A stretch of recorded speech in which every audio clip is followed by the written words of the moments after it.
When a black man attains a little wealth, Gloria Allred is the white supremacist lawyer coming to collect. She uses kids, decade-old allegations, false narratives, and the courts to pull off stripping black men from their money. Gloria Allred made a career and a fortune going after black men. Michael Jackson, Bill Cosby, Tiger Woods, Herman Cain, Chris Brown, a bunch of athletes, and that's just a few. The media loves to talk about Michael Jackson paying out $50 million to settle out of court without mentioning Allred's multi-million-dollar payday without going to court because she advised the family to take the dough. She's an extortionist. Her and Avenatti are cut from the same cloth. Both are devious, underhanded, and have it bad for R. Kelly. At Avenatti's last press conference, he proved himself a liar again when he suggested that R. Kelly wasn't found guilty in the past because he paid millions of dollars to get off. Which is a lie. R. Kelly walked because the case was weak. The evidence wasn't there and deception was found. It's clear that the press conference was staged because no one there questioned Avenatti about his charges or his ability to practice law in Illinois. Avenatti stated if R. Kelly wasn't a successful songwriter, he wouldn't have gotten away with it for so long.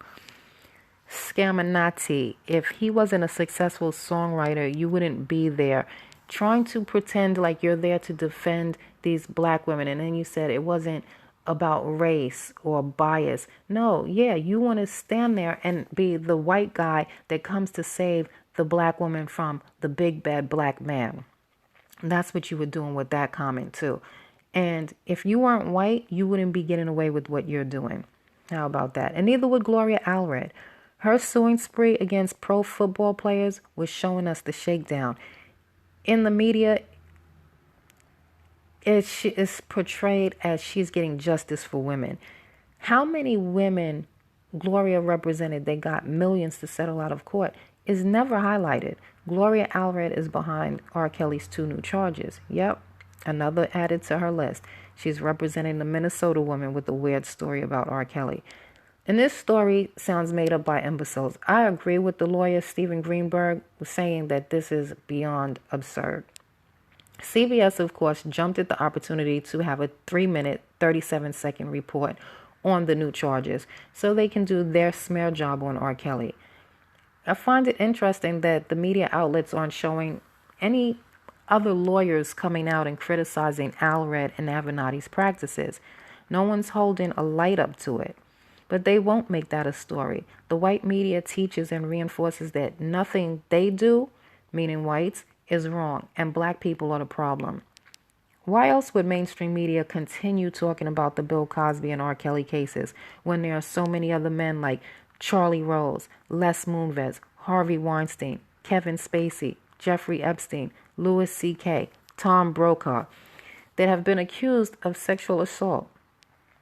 President Donald Trump's multiple sexual assault allegations, including sexual assault allegations against a child, are glossed over, while the allegations against R. Kelly are in steady rotation. The allegations are presented again and again and again. Same with Bill Cosby, same with Michael Jackson, even after his death. And this is how they create an image for a sexual deviant.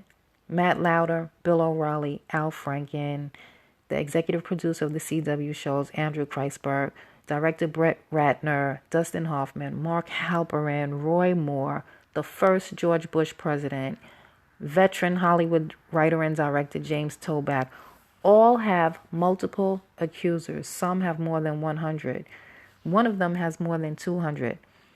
Yet, they were able to vanish from the headlines, but not Bill Cosby, R. Kelly, or Michael Jackson.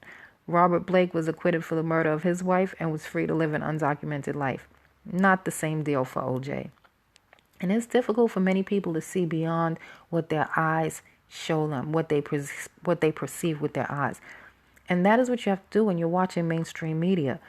Media is used as a way of shaping a person's thinking to shape people's minds. Corporate media makes people feel guilty and blame themselves for problems in society instead of holding the government responsible for their wrongs.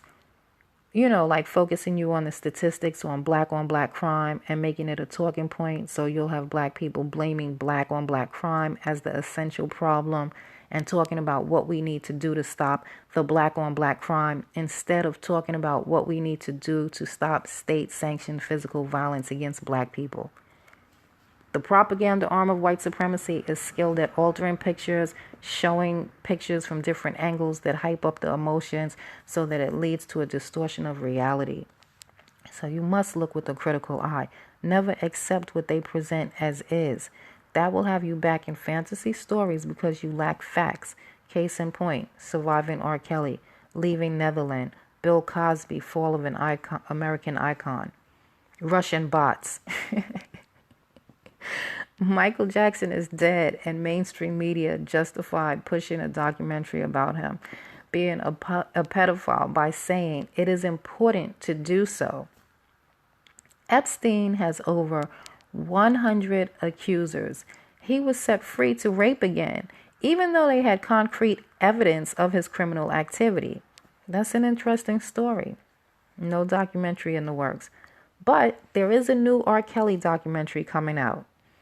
Exposing Michael Jackson as a pedophile is important to corporate media, to white supremacy. But what's just as important to them is covering that Thomas Jefferson was a rapist and pedophile. Mainstream media runs to the rescue of their monsters. They turn Thomas Jefferson's sexual assault into a love story. They humanize their monsters. They try to evoke sympathy for them. They present people who will praise the perpetrator and say something kind and sweet about them.